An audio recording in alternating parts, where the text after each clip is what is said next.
I'm going to tell you the story of a little cheetah called Vanguard.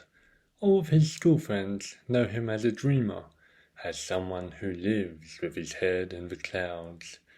Vanguard, they tell him, kick the ball into the goal. Don't just stand there.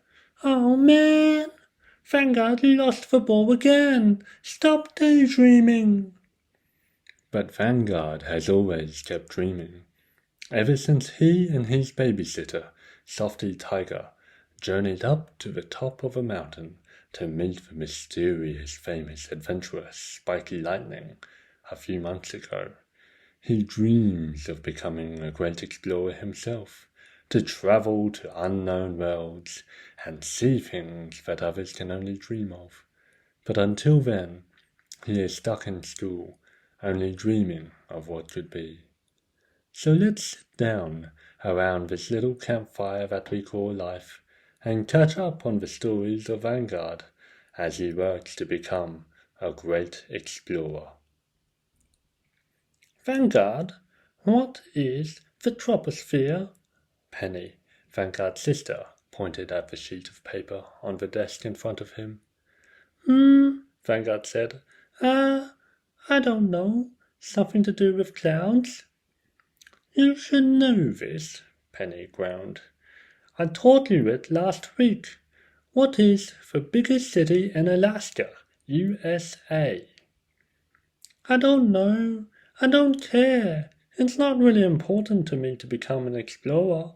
The only thing I need to know are how to climb a rope, read a map, and eat food from a can.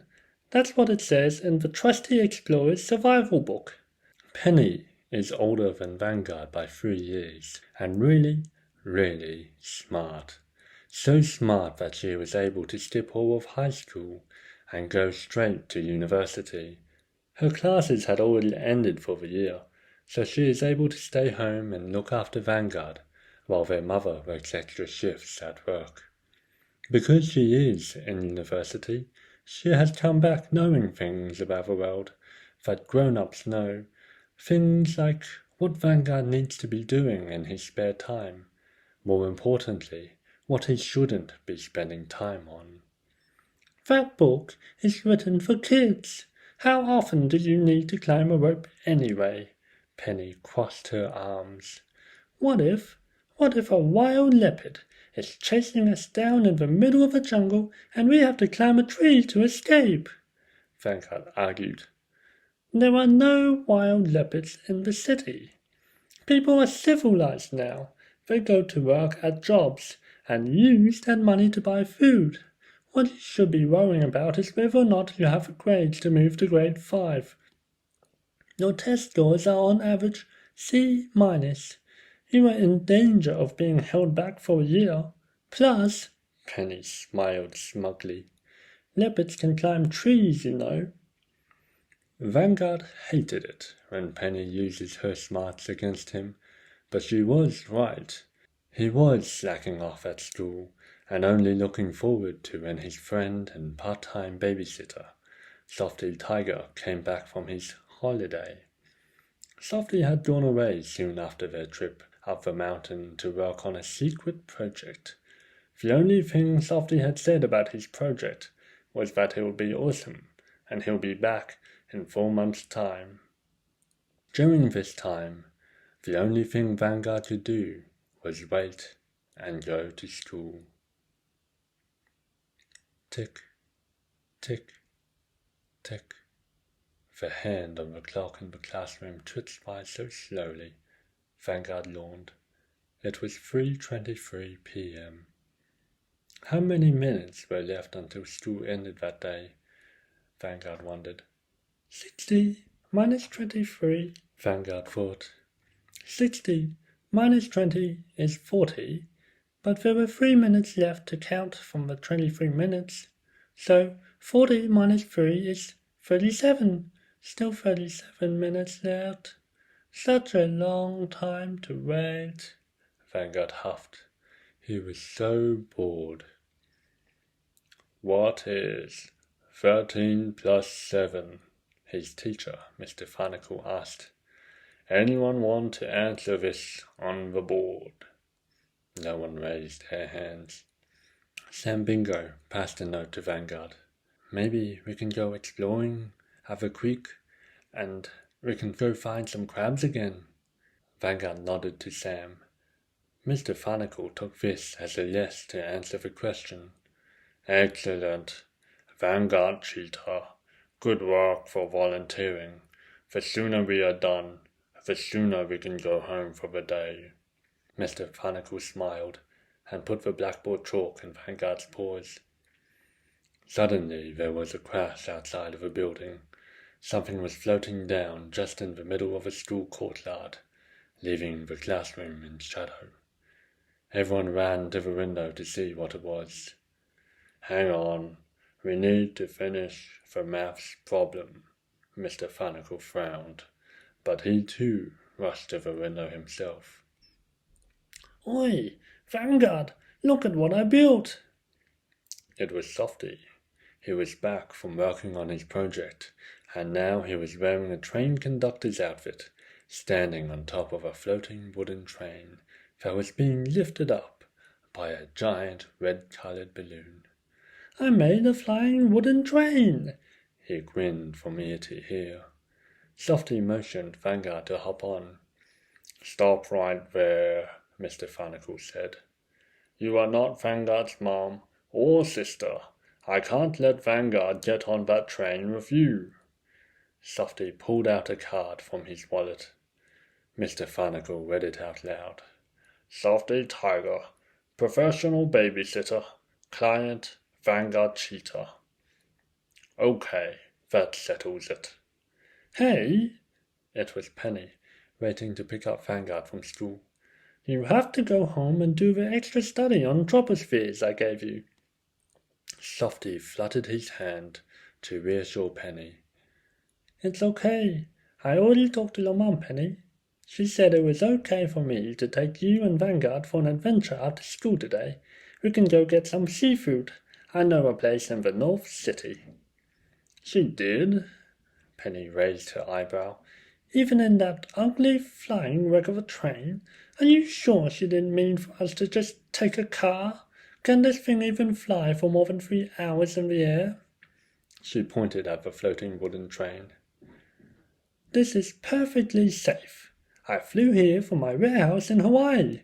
That took 2 days. Softy grinned. It doesn't look like it can float, but it can fly. Penny was impressed. I am studying to be an aeronautical engineer. Let's see how this thing flies. Softy fiddled with the control blocks. It's even got autopilot, and I've worked out the perfect speed to just glide through the air with barely a vibration, so I can do my second favorite thing in the world, Softy said. What is that? Vanguard asked. Watching TV, Softy laughed. Vanguard felt a tap on his shoulder. It was Sam, looking a bit sad. I wanted to go explore the forest and catch some crabs this afternoon, but I guess we're gonna go flying with Softy instead. Sam looked glum. I didn't even believe those stories about him were real. I sure am, kid, Softy said. Where do you live? Maybe we can drop you off home on the way.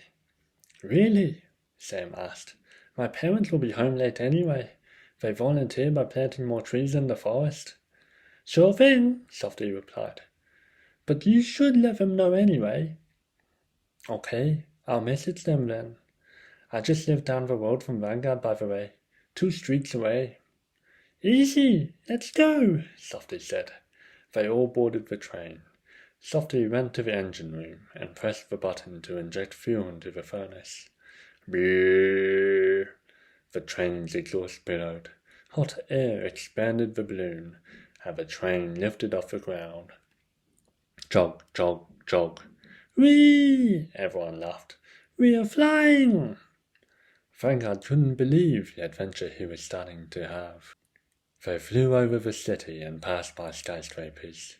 Vanguard could see office workers with their mouths gaped open, falling over chairs and spilling coffee over themselves as the train flew past. They flew higher and higher until they got to the mountain range. Hey, that's Spiky's Mountain, Softy pointed.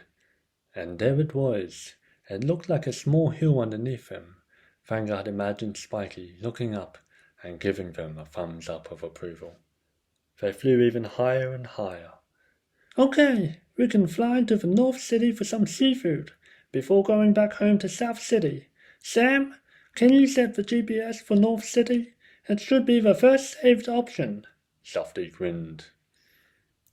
Okay, north it is. Sam searched and clicked. Now it is time for some TV and snacks. Softy got out some packs of chips and gave one to each of them. Vanguard put his school bag on top of a table. I always packed some survival cans of food. We can eat it too. Softy raised a hand and said, That's okay, Vanguard. We have enough food. We shouldn't eat too much before seafood. They started to watch some calming YouTube videos, and gradually all of them fell asleep as the cold atmospheric air enveloped them. Vanguard's eyes struggled to stay open. The magnificent blue sky was wondrous, and the shadows that the tips of the wings made when the train auto-adjusted their direction made him think of his trip to the mountain. He dreamed of bright fluffy clouds and dancing birds. They all woke up several hours later. This is too cold to be North City. Penny shivered. Where are we? When did you set the autopilot to go, Sam? Softy asked before he looked at the GPS coordinates. You said north. Are we in Anchorage in Alaska? It's okay. I have an uncle there.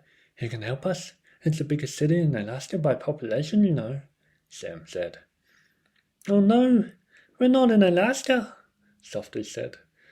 We're in the most secure and dangerous city in the world, especially this time of the year. Where are we? Vanguard asked. They looked down to a city in the middle of a white continent, a green and red-colored city, as mysterious as the packages that came out of it one night every year. Pointy, decorative, brightly lit towers were surrounded by snow-drenched streets, and houses as far as their eye could see. We're flying over Santa Claus City, North Pole. Softy shivered with fear. And with that, I am sorry to say to my dear listeners, is where we all have to stop this tale for now. It's getting late, and I'm sure that your mum and dad has kissed you good night and tucked you into bed. Please don't worry too much about our little friend Vanguard. The journey will be hard, but he will be stronger. Good night, and I hope that we can come back here again someday soon.